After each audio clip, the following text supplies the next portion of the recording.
Hello दोस्तों, आज का टॉपिक हम लोग स्टार्ट करने चल रहे हैं प्रकाश का परावर्तन, जिसमें हम लोग आज अध्ययन करेंगे गोली दर्पण, स्फेरिकल मिरर क्या होता है। उसके बाद हम लोग अध्ययन करेंगे अवतल दर्पण तथा उत्तल दर्पण, कन्वेक्स मिरर और कनकेव मिरर के बारे में अध्ययन करेंगे। फिर उसके बाद जो है इसके द्वारा बनने वाले प्रतिबिंब के बारे में अध्ययन करेंगे। वास्तविक प्रतिबिंब क्या होते हैं, आभासी प्रतिबिंब क्या होते हैं, इन बारे में अध्ययन करेंगे। तो आइए स्टार्ट करते हैं। गोली दर्पण, देखिए गोली दर्पण की जो परिभाषा है, किसी खोखले गोले या किसी कांच के गोले से काट कर बनाया गया जो दर्पण होता है उसी को हम लोग क्या कहते हैं, गोली दर्पण कहते हैं। आइए समझते हैं ऐसा क्यों है। ये मान लेते हैं कि एक जो है खोखला गोला है, इसके हम लोग दो पार्ट करते हैं।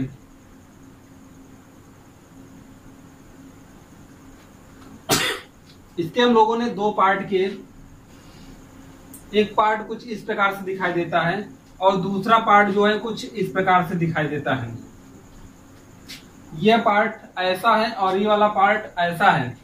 तो ये गोली दर्पण कहलाएंगे, लेकिन कब?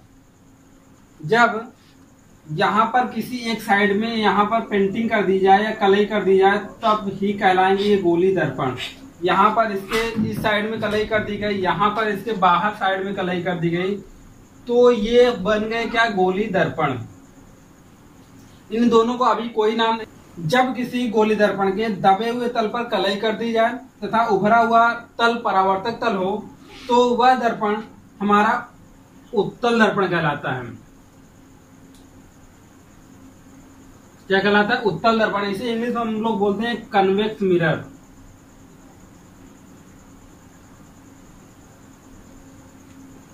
क्या बोलते हैं? Convex mirror. और दूसरा क्या, वह गोली दर्पण जिसके उभरे हुए तल पर कलई कर दी जाए तथा दबा हुआ तल परावर्तक तल होता है, उसे हम लोग क्या कहते हैं, अवतल दर्पण कहते हैं।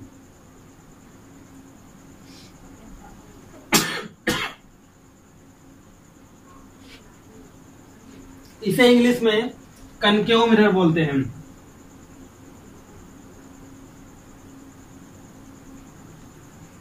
ये देखिए, ये पार्ट जो है कलई किया गया है, मतलब पेंटिंग कर दिया गया है, और ये वाला पार्ट जो है आंतरिक पार्ट जो होता है ये परावर्तक तल होता है।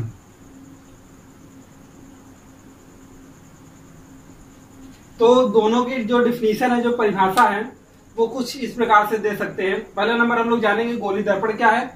गोली दर्पण जो होता है, कांच के खोखले गोले को, देखो कांच के खोखले गोले को काट कर क्या बनाया गया, गोली दर्पण बनाया गया। इन गोली दर्पण को पेंटिंग के आधार पर, जिस तल पर पेंटिंग कर रहे हैं उस तल पर पेंटिंग के आधार पर, या जिस तल पर परावर्तन हो रहा है प्रकाश का, उसके आधार पर जो हम लोग इसके नाम देते हैं।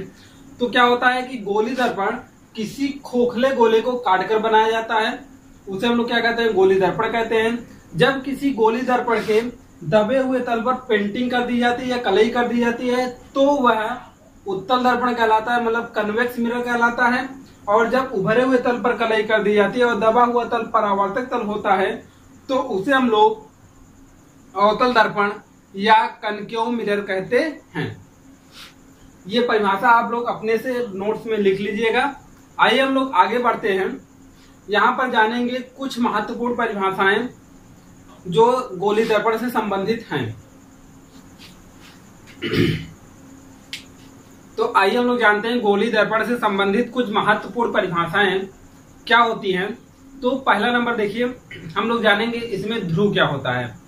गोली दर्पण का ध्रुव क्या होता है, या अवतल दर्पण का ध्रुव क्या होता है, उत्तल दर्पण का ध्रुव क्या होता है, इन सब के बारे में जानेंगे। आइए जानते हैं। तो देखिए, कोई भी हम लोग एक दर्पण लेते हैं, एक गोली दर्पण की बात की है, वह गोली दर्पण अवतल भी हो सकता है और उत्तल भी हो सकता है। तो यहां पर हम लोग एक दर्पण ले लिए, कौन सा, वह दर्पण जिसके दबे हुए तल पर कलई की जाती है तथा उभरा हुआ तल परावर्तक तल होता है, वह कौन सा दर्पण होता है, उत्तल दर्पण। उत्तल दर्पण। और जब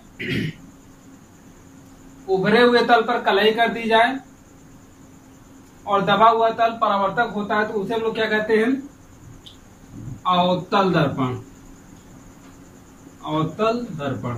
ठीक है, अब देखिए यहां पर जो है जब कोई प्रकाश किरण आई, ऐसे आई, मान लीजिए ऐसे प्रकाश किरण आई, तो यहां से टकराकर जब परावर्तित होती है तो कुछ ऐसे चली जाती है, तो यह जो पॉइंट बनता है उसे हम लोग क्या कहते हैं, ध्रुव कहते हैं। इसी प्रकार से यहां पर ऐसे प्रकाश किरण आई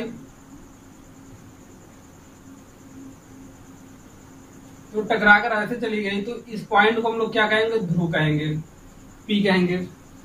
ये प्रकाश किरण ऐसे भी जा सकती थी। तो देखिए किसी गोली दर्पण के परावर्तक तल के बिंदु को ध्रुव कहते हैं। क्या कहते हैं, ध्रुव कहते हैं। इसे इंग्लिश में हम लोग पोल बोलते हैं, डिनोट करते हैं पी से। एक उत्तल दर्पण की हमने बात की, एक अवतल दर्पण की बात की। जब कोई प्रकाश किरण दर्पण पर गिरता है, तो क्या होता है कि गोली दर्पण के परावर्तक तल के बिंदु को ही हम लोग क्या बोलते हैं, पोल बोलते हैं, ध्रुव कहते हैं। उस गोली दर्पण का ध्रुव या पोल कहलाता है। आई होप आप लोग समझ में आ गया होगा ये। अगला इसमें पढ़ते हैं हम लोग, इसमें पढ़ चुके हैं, ध्रुव पढ़ चुके हैं, जिसे हम लोग पोल बोलते हैं। परिभाषा बोल रहे हैं, उसी के अनुसार आप लोग लिख लीजिएगा, परिभाषा लिख नहीं रहे हैं। तो अब दूसरा इसमें हम लोग पढ़ते हैं वक्रता केंद्र। वक्रता केंद्र, सेंटर ऑफ कर्वेचर।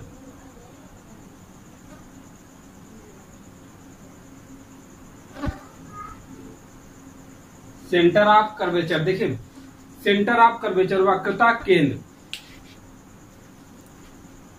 गोली दर्पण जिस खोखले गोले को काट कर बनाया गया होता है, गोली दर्पण जिस खोखले गोले को काट कर बनाया गया होता है, उसका केंद्र ही क्या कहलाता है, वक्रता केंद्र कहलाता है। आइए फिगर में हम लोग समझते हैं। जैसे देखिए यहाँ पर बात की जाए दर्पण की, हमने बात किया, ये दर्पण है, एक गोली दर्पण है। यह गोली दर्पण कर्व में है।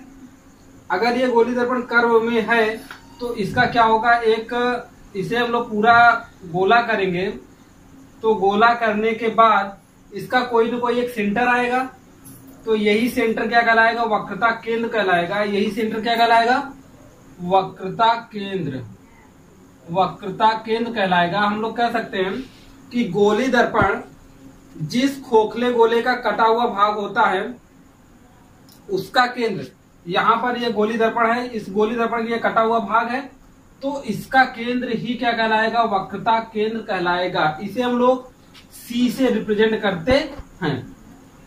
तो यह एक गोली, पूरा का पूरा गोली दर्पण था। यह इतना हम लोग क्या कहते थे, गोली दर्पण कहते थे।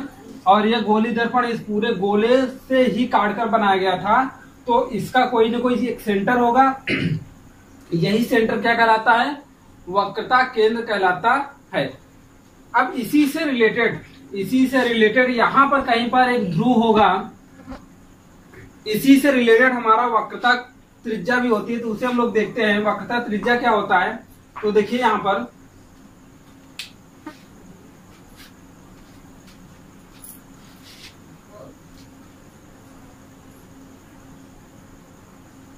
वक्रता त्रिज्या, रेडियस ऑफ कर्वेचर।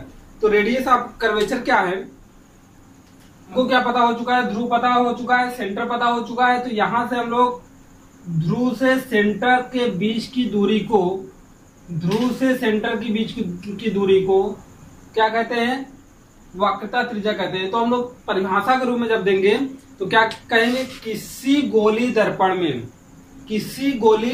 दर्पण में ध्रुव और वक्रता केंद्र के बीच की दूरी को, किसी गोली दर्पण में ध्रुव और वक्रता केंद्र के बीच की दूरी को वक्रता त्रिज्या कहते हैं।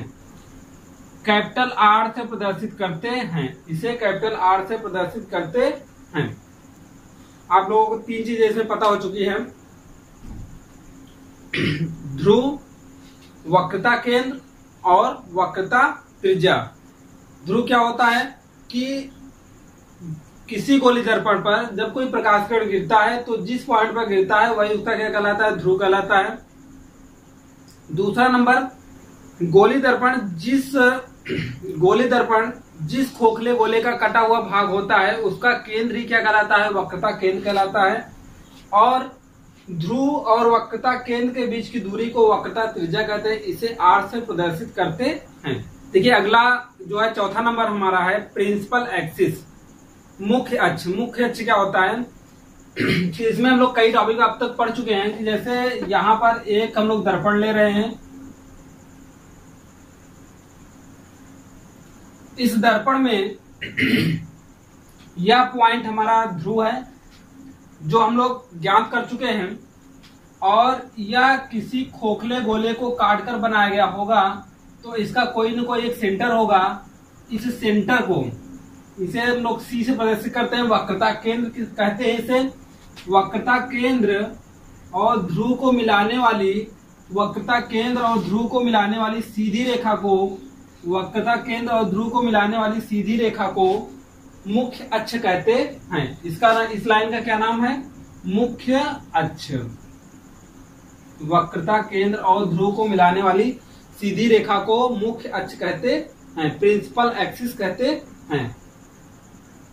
हमको ध्रुव पता था, वक्रता केंद्र पता था, तो दोनों को मिलाने वाली सीधी रेखा को क्या कहते हैं, मुख्य अक्ष कहते हैं। जबकि वक्रता त्रिज्या किसे कहते हैं, वक्रता केंद्र और ध्रुव के बीच की दूरी को वक्रता त्रिज्या कहते हैं। आइए हम लोग जानते हैं मुख्य फोकस क्या होता है। यह एक अवतल दर्पण है हमारे पास, और ये क्या है, ध्रुव है। ये क्या है हमारे पास, सेंटर है, ठीक है। अब हमको पता करना है मुख्य फोकस। मुख्य फोकस क्या होता है, तो हम लोग कहेंगे मुख्य अक्ष, ये हमारा क्या है, ये वाली लाइन मुख्य अक्ष है।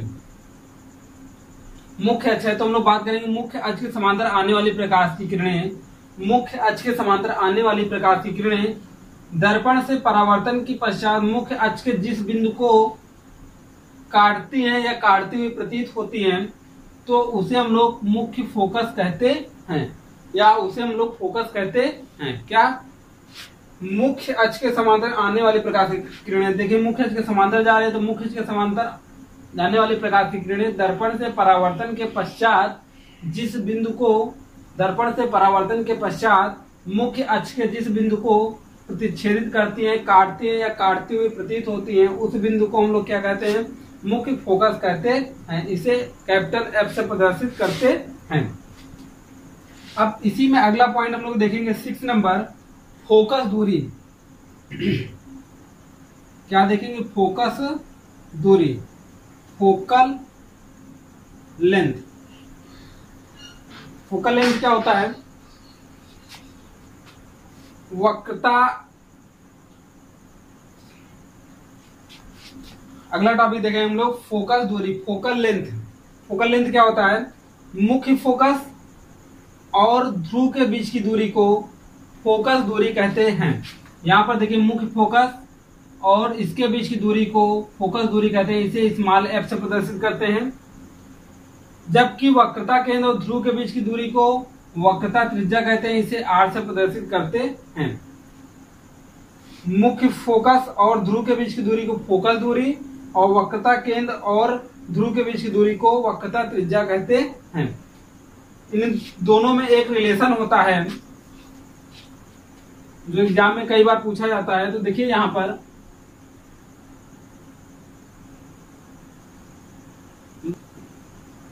फोकस दूरी तथा वक्रता त्रिज्या में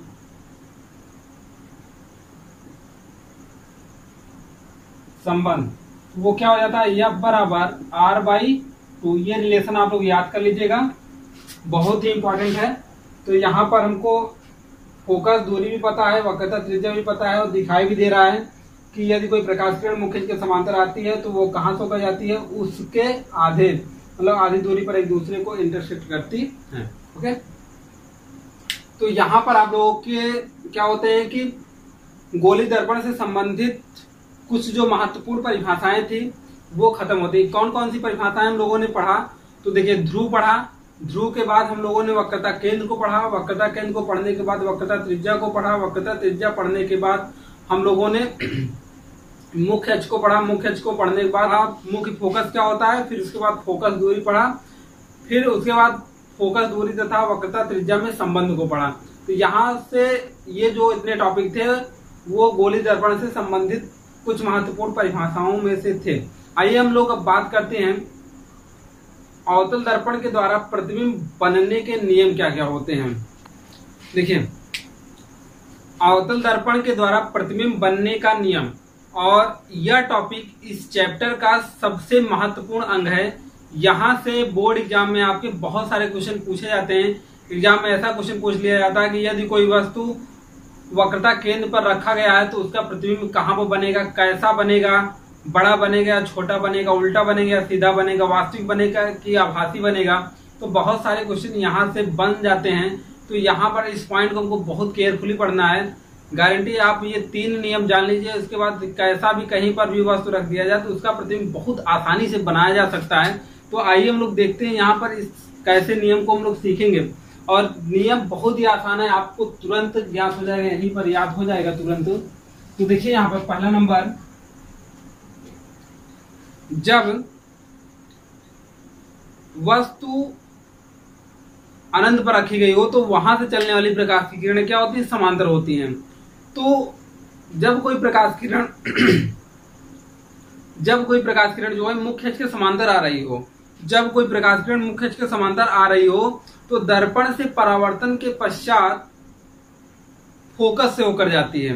जब कोई प्रकाश किरण मुख्य अक्ष के समांतर आ रही हो तो दर्पण से परावर्तन के पश्चात कहां से होकर जाती है, फोकस से होकर जाती है। तो देखिए पहला पॉइंट हम लोग यही है कि जब कोई प्रकाश किरण मुख्य अक्ष के समांतर आ रही हो, ये देखिए मुख्य अक्ष हो गया, ये ध्रुव हो गया, ये क्या हो गया, सी हो गया। तो यहाँ पर जब कोई प्रकाश किरण मुख्य अक्ष के समांतर आई, अगर ऐसे आ रही है प्रकाश किरण तो दर्पण से परावर्तन के पश्चात कहां से होकर जाएगी, फोकस से होकर जाएगी, मुख्य फोकस से होकर जाएगी। तो ये हमारा नियम था।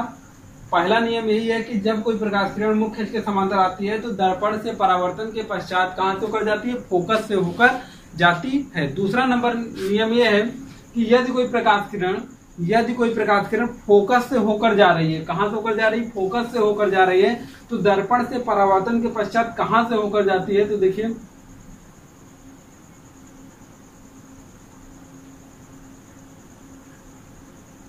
ये देखिए, यदि कोई प्रकाश किरण कैसे, ये इसका सेंटर होगा, ये यहाँ पर ध्रुव होगा। तो यदि कोई प्रकाश किरण फोकस से होकर जाती है, आपको अगर पता है कि यह फोकस से होकर ऐसे जा रही है, अगर फोकस से होकर जा रही है तो दर्पण से परावर्तन के पश्चात मुख्य अक्ष के समांतर हो जाती है। अगर ऐसे जा रही है तो मुख्य अक्ष के समांतर हो जाएगी। जब कोई प्रकाश किरण फोकस से होकर जाती है तो दर्पण से परावर्तन के पश्चात मुख्य अक्ष के समांतर हो जाती है। ये आपके 2 नियम याद हो गए होंगे। तीसरा नियम क्या है,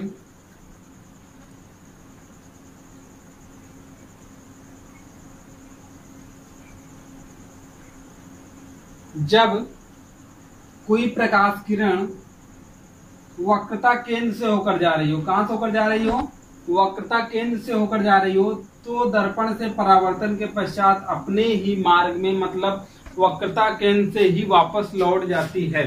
ये आपको 3 नियम याद रखने हैं। कौन कौन से, यदि कोई प्रकाश किरण मुख्य अक्ष के समांतर जाती है तो दर्पण से परावर्तन के पश्चात फोकस से होकर चली जाती है। यदि कोई प्रकाश किरण फोकस से होकर जाती है तो दर्पण से परावर्तन के पश्चात मुख्य अक्ष के समांतर हो जाती है। और यदि वक्रता केंद्र से होकर जाती है तो दर्पण से परावर्तन के पश्चात अपने ही मार्ग में वापस लौट आती है। अब इन्हीं तीनों नियम के आधार पर हम लोग बनाएंगे 6 प्रकार के प्रतिबिंब। अवतल दर्पण के द्वारा 6 प्रकार के प्रतिबिंब बनते हैं, मतलब 6 कंडीशंस होती हैं बनने की, वो हम लोग सीखेंगे। और देखिएगा कि इन्हीं तीनों नियम के मदद से वो कितने आसान हो जाते हैं। जबकि बच्चे क्या करते हैं कि इन प्रतिबिंबों को, इन स्थितियों को याद करते हैं, रटते हैं, कई बार बनाते हैं। जबकि अगर हमको ये 3 नियम पता हो तो 3 नियम के आधार पर बहुत ही आसानी से उन सबको बनाया जा सकता है। तो आइए हम लोग उन्हीं को आज यहाँ पर सीखते हैं कैसे सॉल्व किया जाएगा वो। ठीक है, अवतल दर्पण के द्वारा हम लोग सीखेंगे प्रतिबिंब का बनना। पहले अवतल दर्पण के द्वारा प्रतिबिंब बनने से पहले, सीखने से पहले हम लोग ये जानना पड़ेगा कि कंडीशंस कितनी हो सकती हैं, वस्तु कहाँ कहाँ पर रखी जा सकती है। तो आइए देखते हैं। ये कोई हमारा अवतल दर्पण है। अवतल दर्पण में यहाँ पर ये ध्रुव है और ये फोकस है और ये सेंटर है, वक्रता केंद्र है, और इधर पार्ट पर ये क्या है, अनंत है। हम लोग अनंत यहाँ पर मान लेते हैं कि अनंत यहाँ पर है, इनफाइनाइट यहाँ पर है। तो देखिए, पहला केस, जब वस्तु कहाँ पर रखी गई हो, अनंत पर रखी गई हो, यह वस्तु है, वस्तु कहाँ पर रखी गई हो, अनंत पर रखी गई। दूसरा केस ये हो सकता है कि जब वस्तु वक्रता केंद्र और अनंत के बीच में रखा गया हो, वक्रता केंद्र और अनंत के बीच में। दूसरा केस, ये पहला केस है, ये दूसरा केस। तीसरा केस ये हो सकता है एग्जैक्ट कहाँ पर बने, वक्रता केंद्र पर, ये तीसरा केस। चौथा केस ये हो सकता है कि वक्रता केंद्र और फोकस के बीच में हो, ये चौथा केस हो गया। पांचवा केस एग्जैक्ट फोकस पर हो, और छठा केस ये हो जाता है कि कहाँ पर, फोकस और ध्रुव के बीच में, ये छठा केस हो जाता है। तो इस प्रकार से आपको दिखाई दे रहा होगा 6 स्थितियों में वस्तु को रखा जा सकता है। इन्हीं 6 स्थितियों को हमें क्या करना होगा, एनालाइज करना होगा, और इन्हीं 6 स्थितियों के बारे में हमें प्रतिबिंब बनाना होगा और देखना होगा कि ये वास्तविक बनते हैं कि आभासी बनते हैं, उल्टा बनते हैं, सीधा बनते हैं, बड़ा बनते हैं, छोटा बनते हैं, यही हम लोगों को देखना होगा। तो आइए देखते हैं। तो देखिए, जब वस्तु अनंत पर हो तो क्या होगा। यहां पर हम लोग बना रहे हैं एक अवतल दर्पण, ये बनाए अवतल दर्पण, और ये है ध्रुव, ये है फोकस, और ये क्या है, सेंटर है। और यहां से अब देखिए, अनंत से चलने वाली प्रकाश की किरणें क्या होती हैं, समांतर होती है। तो मान लेते हैं कि अनंत पर कोई वस्तु यहाँ पर रखी गई है और यहां से चलने वाली प्रकाश की किरणें समांतर आई होंगी, तो ये ऐसे गया होगा। ठीक है, तो देखिए यहाँ पर ध्यान से देखिए, हम लोगों ने 3 नियम पढ़ा था। जब कोई प्रकाश किरण मुख्य अक्ष के समांतर आती है तो फोकस से होकर चली जाती है, अगर फोकस से आ रही है तो मुख्य अक्ष के समांतर हो जाती है। तो पहला नंबर यहाँ पर हमें दूसरा नियम यूज करना है। तो कैसे आ रही, फोकस से होकर जा रही तो कहाँ पर जाएगी, मुख्य अक्ष के समांतर चली जाएगी। और दूसरा नंबर, अब समांतर किरणें आ रही है तो ऐसे देखिए, फोकस से होकर जाएगी। अगर फोकस से होकर जा रही है तो अपने ही मार्ग में वापस लौट भी आती है, अपने ही मार्ग में वापस लौट भी आती है। तो ये परावर्तित किरणें एक दूसरे को जहां पर काटती है वहीं पर वस्तु का क्या बन जाता है, प्रतिबिंब बन जाता है। ये क्या हो गया, प्रतिबिंब हो गया। ये क्या हो गया, प्रतिबिंब बन गया। पहला केस क्या था, जब वस्तु अनंत पर रखा गया हो तो उसका प्रतिबिंब कहां पर बनता है, फोकस पर बनता है। तो देखिए यहाँ पर आपसे पूछता है प्रतिबिंब की स्थिति और प्रकृति के बारे में क्या होगा। स्थिति के बारे में मतलब वह कहां पर बना हुआ है। प्रकृति के बारे में आपसे ये पूछता है कि उसका नेचर कैसा है, छोटा है कि बड़ा है, उल्टा है कि सीधा है, वास्तविक है कि आभासी है।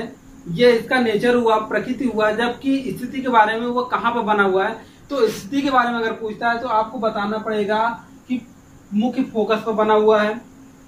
अब देखिए, इसके प्रकृति के बारे में बताना होगा तो वस्तु से तुलना करके बताएंगे, क्योंकि प्रकृति हम किसी एक का नहीं बता सकते। जब किसी से कंपेयर करते हैं तभी हम उसके प्रकृति के बारे में बता सकते हैं। तो वस्तु तो अनंत पर था, बहुत बड़ा था, लेकिन जब यहाँ पर आया तो उसका प्रतिबिंब बहुत छोटा बना। तो हम लोग ये कह सकते हैं कि वस्तु का प्रतिबिंब बहुत छोटा बनता है। अब देखिए, यहाँ पर ये ऐसा था लेकिन बना कैसे, उल्टा है। तो यह क्या बना हुआ है, वस्तु से उल्टा है, मतलब प्रतिबिंब उल्टा बना हुआ है। और जब प्रतिबिंब उल्टा बनता है तो वह क्या होता है, वास्तविक प्रतिबिंब होता है। तो मतलब हम लोग यहाँ पर कह सकते हैं कि वास्तविक है, उल्टा है, तथा कहां पर बना हुआ है, मुख्य फोकस पर, मुख्य फोकस पर। और यहां पर एक शब्द और लिख सकते हैं, वस्तु से छोटा, वस्तु से छोटा, इतनी प्रकृति आपको लिखना होगा। तो अगर बोर्ड एग्जाम में लिखने के लिए आ जाए तो हम लोग इसे लिखेंगे कैसे? लिखेंगे ऐसे, जब वस्तु अवतल दर्पण के सामने अनंत पर रखी गई हो, जब वस्तु अवतल दर्पण के सामने अनंत पर रखी गई हो तो वहां से चलने वाले प्रकाश की किरणें समांतर चलती हैं और एक प्रकाश किरण फोकस से होकर जाती है तथा दूसरी प्रकाश किरण वक्रता केंद्र से होकर जाती है। ये दोनों किरणें दर्पण से परावर्तन के पश्चात जिस बिंदु पर एक दूसरे को प्रतिच्छेदित करती हैं वहां पर वस्तु का प्रतिबिंब बनता है और यह प्रतिबिंब वास्तविक उल्टा तथा वस्तु से छोटा होता है तथा यह मुख्य फोकस पर ही प्राप्त होता है। इतनी चीजें आपको लिखना है, साथ में यह डायग्राम भी आपको बनाना है। ठीक है, आइए हम लोग दूसरे केस के बारे में पढ़ते हैं।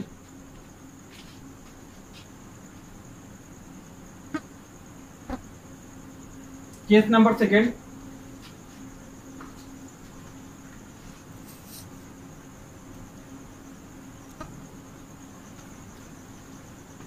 जब वस्तु कहां पर रखा गया हो? अनंत और, जब वस्तु अनंत और वक्रता केंद्र के बीच, वक्रता केंद्र के बीच में रखा गया हो, रखा गया हो। ठीक है, यहां पर रखा गया हो। तो बात करते हैं,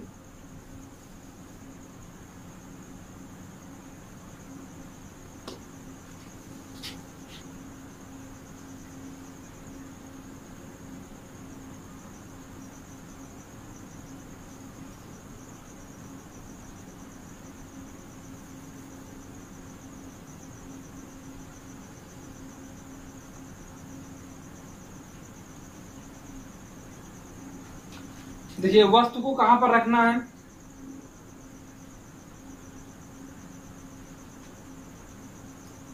वक्रता केंद्र और अनंत के बीच में रखा गया है, एक वस्तु रख दी है।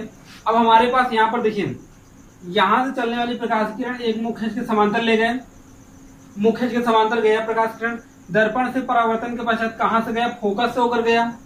और दूसरा केस ये हो सकता है, कैसे? ये पहला नियम फॉलो कर रहा है। यहाँ पर देखिए रूल नंबर 1, जब मुख्य के समांतर प्रकाश किरण जाती है तो फोकस से होकर जाती है, अलग से कोई रूल नहीं बना रहे हैं। सेकंड नंबर, जब प्रकाश किरण यहाँ पर अगर बात करें वक्रता केंद्र से होकर जाता है तो देखिए वक्रता केंद्र से होकर जाने पर मुख्य, वक्रता केंद्र से होकर जाता है तो दर्पण से परावर्तन के पश्चात, दर्पण से परावर्तन के पश्चात, दर्पण से परावर्तन के पश्चात अपने ही मार्ग में वापस लौट आती है। तो यहाँ पर देखिए एक दूसरे को जहां पर प्रतिच्छेदित करते हैं वहीं पर वस्तु का प्रतिबिंब बनता है। तो यहाँ पर देखिए वस्तु का प्रतिबिंब अगर ये ए बी था तो ये ए डैश बी डैश प्राप्त हो रहा है हमें प्रतिबिंब, और यहाँ पर ये भी ए डैश बी डैश होगा। तो प्रतिबिंब कैसा प्राप्त हुआ? ए डैश बी डैश प्रतिबिंब प्राप्त होगा। तो देखिए हमें डायग्राम बनाना बहुत ही आसान था, बस हमें क्या करना था, 1, 2 और 3 रूल को फॉलो करना था बस। अभी तो हालांकि 2 ही रूल यहाँ पर फॉलो हुए, इस वाले में 2 रूल फॉलो हुए। तो किसी भी वस्तु को तो कहीं पर भी वस्तु रखी गई हो उसका प्रतिबिंब बनाने के लिए मिनिमम हमें कितना चाहिए? 2 रूल वहां से लगाने होते हैं और हमारा प्रतिबिंब बन जाता है। देखिए कितनी आसानी से बन रहा है। तो देखिए यहाँ पर ए डैश बी डैश, अब हमें क्या लिखना है? प्रतिबिंब और प्रकृति के बारे में, प्रतिबिंब की प्रकृति के बारे में लिखना है। तो देखिए प्रकृति क्या होगी? वस्तु से छोटा बना हुआ है, छोटा, वास्तविक, एक दूसरे के वास्तव में काटे हैं, वास्तविक, उल्टा, देखिए उल्टा दिखाई दे रहा है, उल्टा। और स्थिति के बारे में अगर बात की जाए, स्थिति क्या है? तो स्थिति के बारे में बात की जाए तो स्थिति क्या है कि कहां पर बना हो? वक्रता केंद्र और फोकस के बीच में, वक्रता केंद्र और फोकस के बीच में बना हुआ। ठीक है, अब देखिए अगर एग्जाम में इसे लिखना होगा या अपने नोट कॉपी में लिखना होगा तो कैसे लिखेंगे, जब वस्तु वक्रता केंद्र और अनंत के बीच में रखा गया होता है तो वहां से चलने वाली प्रकाश की किरणें मुख्य अक्ष के समांतर जाने वाली प्रकाश की किरण दर्पण से परावर्तन के पश्चात फोकस से होकर जाती है और एक प्रकाश किरण वक्रता केंद्र से होकर जाती है जो परावर्तन के पश्चात एक दूसरे को जिस बिंदु पर काटते हैं वहां पर वस्तु का प्रतिबिंब प्राप्त होता है। और यह प्रतिबिंब, इस प्रतिबिंब की प्रकृति छोटा, वास्तविक तथा उल्टा होता है तथा स्थिति वक्रता केंद्र और फोकस के बीच में प्राप्त होता है। और डायग्राम बना देंगे और सॉल्व हो जाएगी ये स्थिति। जब वस्तु कहां पर रखा गया, ठीक वक्रता केंद्र पर रखा गया हो।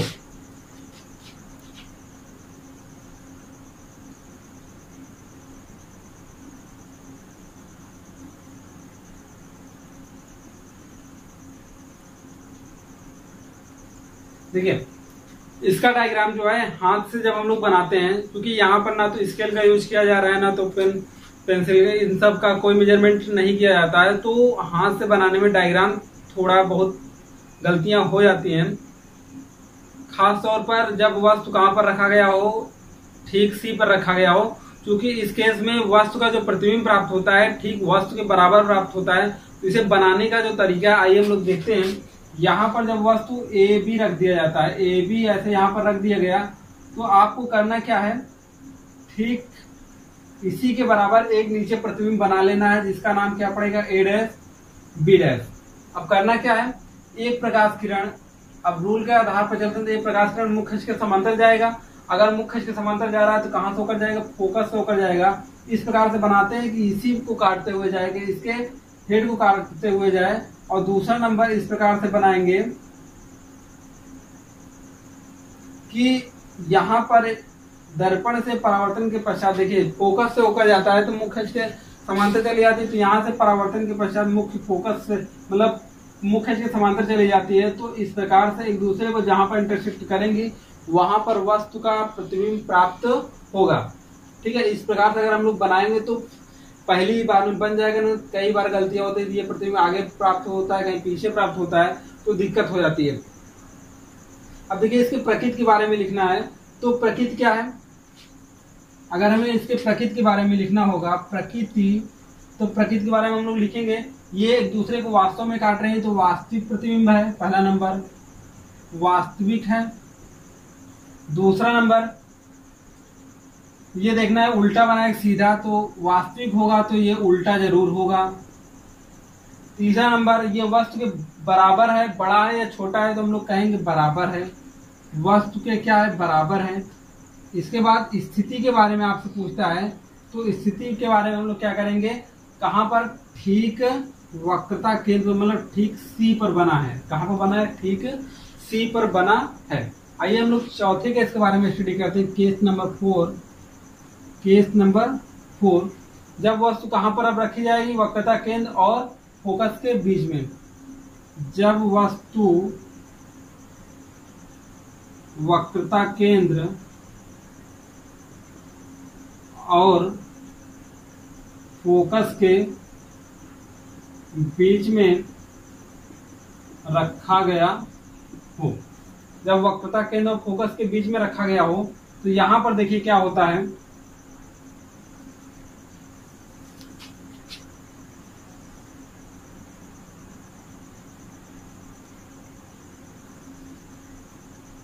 ये P और ये क्या है F फोकस, मुख्य फोकस, और ये क्या है C। जब वस्तु को यहाँ पर रखा जाए, वस्तु को एक यहाँ पर रख दिया गया, यहाँ से चलने वाली प्रकाश की किरण मुख्य अक्ष के समांतर, तो मुख्य अक्ष के समांतर आने वाली प्रकाश की किरण दर्पण से परावर्तन के पश्चात कहां से होकर जाएगी, फोकस से होकर जाएगी। पहला ये केस हो गया हमारे पास। दूसरा नंबर, अगर फोकस से होकर जा रहा है, अगर फोकस से होकर जा रहा है तो दर्पण से परावर्तन के पश्चात कहां से होकर जाएगा, मुख्य अक्ष के समांतर, मुख्य अक्ष के समांतर एक दूसरे को जहां पर काटते हैं वहां पर क्या बनता है, हमारा प्रतिबिंब प्राप्त होता है। वहां पर क्या प्राप्त होता है, प्रतिबिंब प्राप्त होता है। और यह प्रतिबिंब क्या होगा, ए डैश बी डैश, क्या होगा, ए डैश बी डैश प्राप्त होगा। तो अब हम लोग ये कह सकते हैं, हम लोग ये कह सकते हैं स्थिति और प्रकृति के बारे में। अगर स्थिति की बात की जाए तो स्थिति आप लोग अब खुद ही बता सकते हैं स्थिति के बारे में। स्थिति क्या है? पहला नंबर वास्तविक है, वास्तव में काटेंगे वास्तविक है। दूसरा नंबर क्या है? उल्टा है। तीसरा नंबर क्या है? वस्तु से बड़ा है, वस्तु से बड़ा है। यही केस इंपॉर्टेंट है, यही केस एग्जाम में पूछता है आप लोगों से, ठीक है। वस्तु से बड़ा है। तीसरा नंबर स्थिति प्रकृति, ये हो गई प्रकृति के बारे में। और तीसरा नंबर स्थिति, इसमें स्थिति के बारे में अगला पूछता है स्थिति क्या कहाँ पर? वक्रता केंद्र और अनंत के बीच में बनता है। वक्रता केंद्र और कहाँ पर बनता है? अनंत के बीच में बनता है, ठीक है। तो इस प्रकार से हम लोगों ने 4 केस के बारे में स्टडी किया। अब हम लोग नेक्स्ट केस की ओर बढ़ते हैं, 5वां केस, केस नंबर 5। देखिए केस नंबर 5 क्या है? बहुत ही आसान है। यहाँ पर जब वस्तु, अब एग्जैक्ट कहाँ पर रखी जाएगी? फोकस पर। जब वस्तु ठीक फोकस पर रखा हो, जब कहाँ पर रखा हो? ठीक फोकस पर रखा हो। तो देखिए यहाँ पर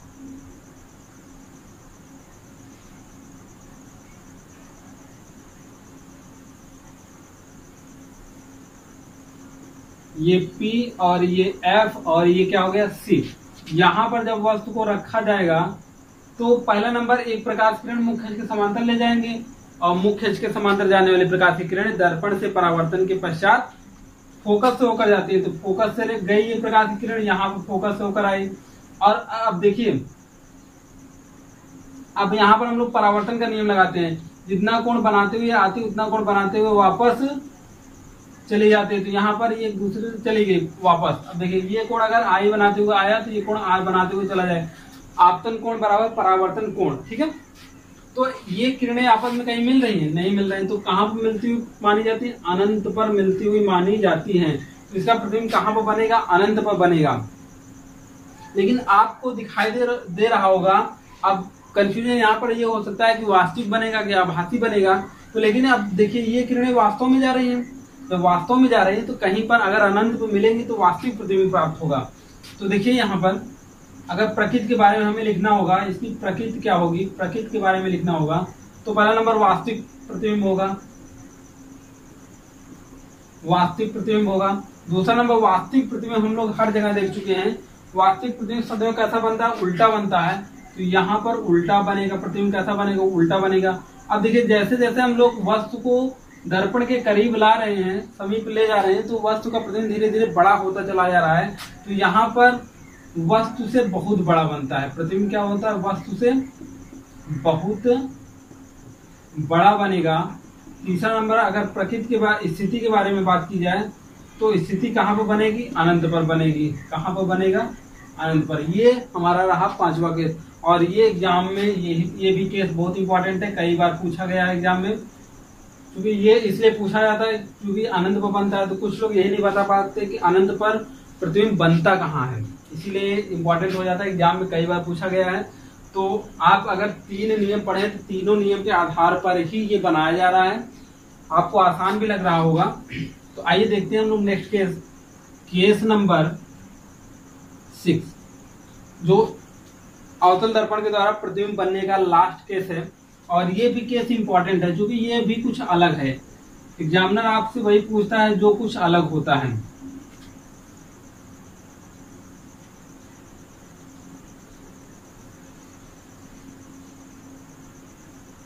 अब देखिए वस्तु को यहाँ पर रखा जा रहा है। कहाँ पर रखा जा रहा है? यहाँ पर रखा जा रहा है, मतलब फोकस और ध्रुव के बीच में। यहाँ पर लिख सकते हैं फोकस और ध्रुव के बीच में रखा गया हो। कहाँ पर रखा? बीच में रखा गया हो। तो अब देखिए एक प्रकाश किरण यहाँ से मुख्य अक्ष के समांतर ले जा रहे हैं। मुख्य अक्ष के समांतर जाने वाली प्रकाश किरण कैसे जाएगी? फोकस से होकर चली गई। नेक्स्ट नंबर हम लोग बात करते हैं कि अगर ऐसा जा रहा है इतना कोण बनाते हुए, तो ये भी इतना कोण बनाते हुए जाएगा। तो एंगल आई और एंगल आर आपस में बराबर होंगे। अगर एंगल आई और एंगल आर आपस में बराबर हैं तो यहाँ पर देखिए ये ऐसे जा रहा है। पहले वाले अनंत वाले में सेम ऐसे जा रहा था, अब की बार ऐसे जा रहा है। तो ये किरणें आपस में कभी मिलेंगी नहीं। जितनी दूरी पर जाएंगी इनके बीच की दूरी बढ़ती जाएगी तो ये एक दूसरे को कभी काटेंगे नहीं। इनका प्रतिबिंब हम लोग कहाँ पर बनाते हैं, आगे बढ़ाते हुए बनाते हैं, देखते हैं कहाँ पर एक दूसरे को इंटरसेक्ट करती है। तो यहाँ पर एक दूसरे को इंटरसेक्ट कर रहे हैं, देखिए यहाँ पर वस्तु का प्रतिबिंब प्राप्त होता है। अगर ये ए बी है तो ए डैश बी डैश प्राप्त हो रहा है। देखिए ये डॉटेड में बनाया गया है, आप भी डॉटेड में ही बनाएंगे क्योंकि आभासी प्रतिबिंब को हम लोग डॉटेड से ही दिखाते हैं। तो देखिए यहाँ पर एफ फोकस और ध्रुव के बीच में जो जब वस्तु रखा गया था तो उसका प्रतिबिंब कहाँ पर बना, दर्पण के पीछे वस्तु से बड़ा बना है। और ये किरणें वास्तव में नहीं गई हैं, आभासी हैं, ये जाते हुए प्रतीत हो रही हैं। तो ये आभासी प्रतिबिंब प्राप्त होता है। कैसा प्रतिबिंब प्राप्त होता है, आभासी प्रतिबिंब प्राप्त होता है। ठीक है, आभासी प्रतिबिंब प्राप्त होता है। तो इसकी प्रकृति हम लोग कैसे लिखेंगे, प्रकृति के बारे में अगर बात की जाए, प्रकृति जो है, अगर प्रकृति के बारे में बात की जाए तो प्रकृति कैसा है, पहला नंबर आभासी है। देखिए ये सबसे अलग हो गया, आभासी। सभी में वास्तविक प्रतिबिंब था, उल्टा था।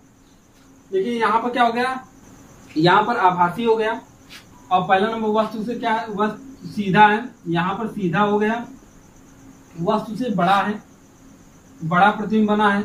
और दर्पण के स्थिति के बारे में बात की जाएगी तो स्थिति क्या है, दर्पण के पीछे है, दर्पण के पीछे बना हुआ। ठीक है, ये दर्पण के पीछे बना हुआ।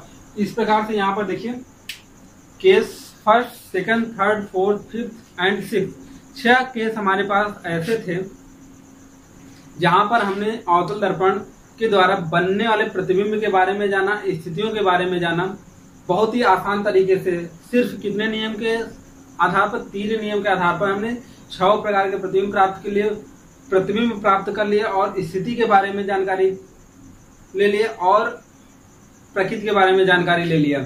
और इसी प्रकार से हम लोग बात करेंगे उत्तल दर्पण के द्वारा बनने वाले प्रतिबिंब। उत्तल दर्पण के द्वारा बनने वाले प्रतिबिंब, देखिए पहला नंबर उत्तल दर्पण हम लोग जो बनाते हैं वो ऐसा होता है।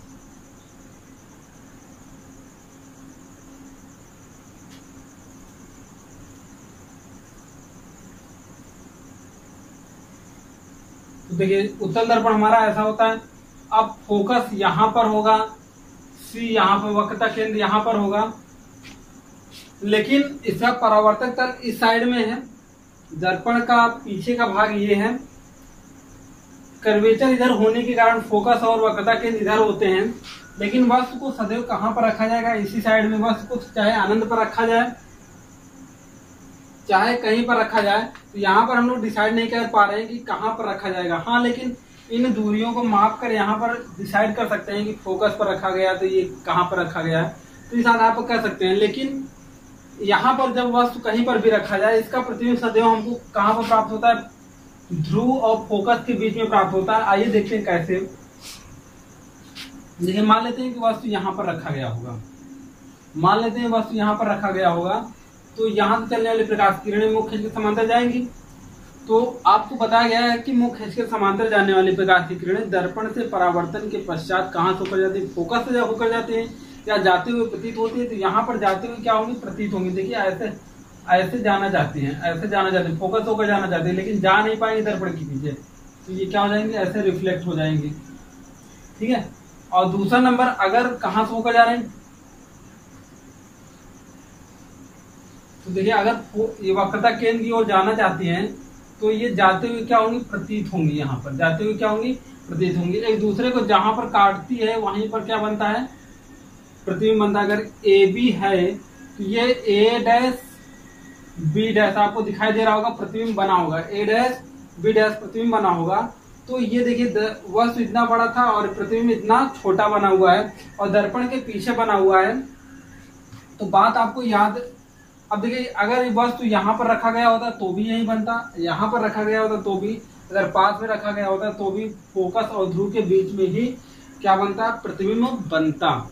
तो इस प्रकार से हम लोग ये कह सकते हैं कि अवतल दर्पण के द्वारा कहीं पर भी वस्तु रखी जाए तो उसका प्रतिबिंब सदैव या तो फोकस पर बनेगा या फोकस और ध्रुव के बीच में बनेगा। फोकस पर कब प्राप्त होता है, जब वस्तु कहाँ पर रखी जाए, आनंद पर रखी जाए। तो उसका प्रतिबिंब लगभग फोकस पर ही प्राप्त करता है। और इसके केस अलग अलग, चाहे जहां पर वस्तु को रख दिया जाए तो उसका प्रतिबिंब सदैव कहां पर प्राप्त होता है, फोकस और ध्रुव के बीच में ही प्राप्त होता है। इसका एक ही केस है। यही हम लोग प्रकृति और स्थिति के बारे में जानकारी ले लेते हैं। इसका देखिए प्रकृति क्या है। अगर प्रकृति के बारे में अगर हम लोग बात करें, नेचर कैसा है इसका, तो देखिए पहला नंबर सीधा है। प्रतिबिंब की बात करेंगे, प्रतिबिंब क्या है, सीधा है। और सीधा प्रतिबिंब क्या होता है, आभासी होता है। आभास करते हुए मिला है, आभासी है। वस्तु से बड़ा है, छोटा है, तो वस्तु से छोटा है, छोटा है। अगर स्थिति के बारे में बात की जाए, तो स्थिति के बारे में बात की जाए तो लिखेंगे यहाँ पर फोकस और सदैव, फोकस और ध्रुव के बीच में। और यहाँ पर नोट पॉइंट आपको ये लिखना है कि जब वस्तु अनंत पर हो, कहां पर हो, अनंत पर हो, तो कहां पर बनेगा, ठीक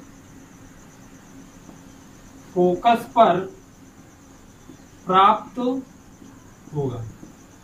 दोस्तों अगले टॉपिक में बात करेंगे हम लोग फोकस दूरी, वस्तु से दूरी और प्रतिबिंब से दूरी के बीच में रिलेशन क्या होता है, इन सब के बारे में बात करेंगे। वहां पर बहुत सारे हम लोग न्यूमेरिकल भी सॉल्व करेंगे। ठीक है, तो आज तक के लिए इतना ही टॉपिक।